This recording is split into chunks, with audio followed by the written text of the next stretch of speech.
اینو ببینم. به روی چشم. اون یکی رو ببینم. بفرمایید. اینو ببینم. چشم. بفرمایید. نگینش خیلی کوچیکه. اون یکی رو ببینم. خدمت شما خانم مموشیان. این که خیلی بزرگه. اونو بده. بفرمایید. مطمئن نیستم. جهنم، همشونو ور میدارم.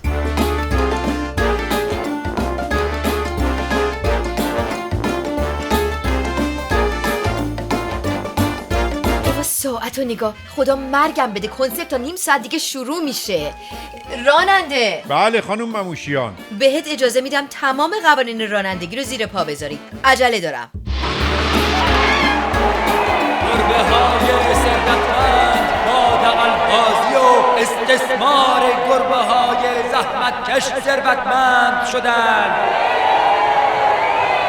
شادابی شما توسط این دزدان سرمایه دار ازتون گبونده شده.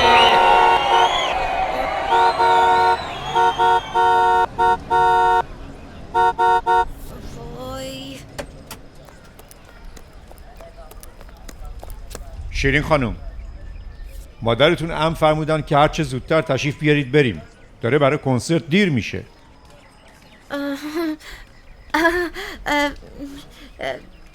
این باشه خدمت شما. خدافظ. برو دیگه. مگه قرار نذاشتیم یه کوچه بالاتر سوارم کنی؟ آبروم رفت. کی میخوای دست از این بچه بازی رو برداری شیرین؟ یه وقت یه آشنا میبینتت. زشته. چی؟ دفاع از حقوق بیچاره ها زشته؟ یا طرفداری از عدالت؟ خانم سوسیالیست، مدافع فقرا. اینم عینک دست بریلیون دولچه گوباناتون. اینو که من نخریدم، کادو بود.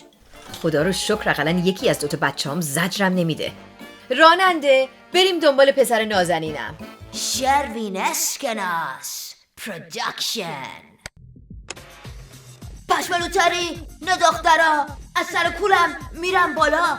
این دخترا میخوام با من بازی کنن، تا دلمو راضی کنن، لباشینو گازی کنم. این دخترا ناز میکنن، ناز میکشم، مثل شیر خور ناز میکشم.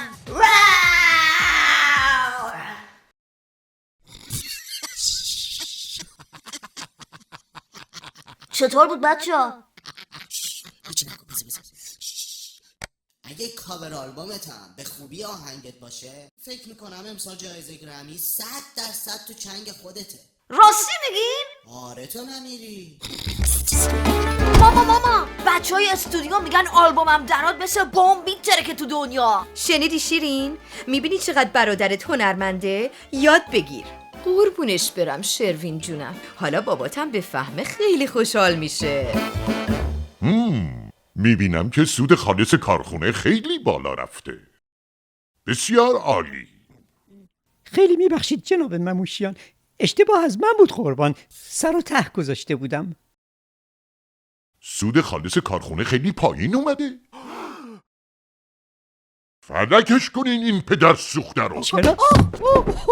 دفتردار، من تو رو میدم بزنن تا آقایون هیئت مدیره خجالت بکشن. آقا مموشیان، نه آقا مموشیان قربونتونم. آقا مموشیان اینم شد مدیریت با این حقوقای کلونی که میگیری؟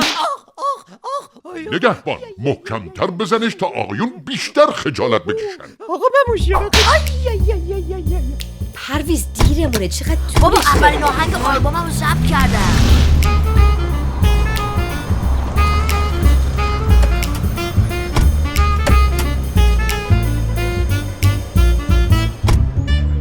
بابا من حوصله اینجور برنامه رو ندارم. میشه نیام؟ شروین جان، تو باید از این سن با فرهنگ آشنا بشی. چه بهتر با یکی مثل شجریان شروع کنی که هنرپیشه بسیار ممتازی است. بابا شجریان که هنرپیشه نیست. هنرپیشه نیست؟ پس چه نمایشی میده؟ شعبده بازه؟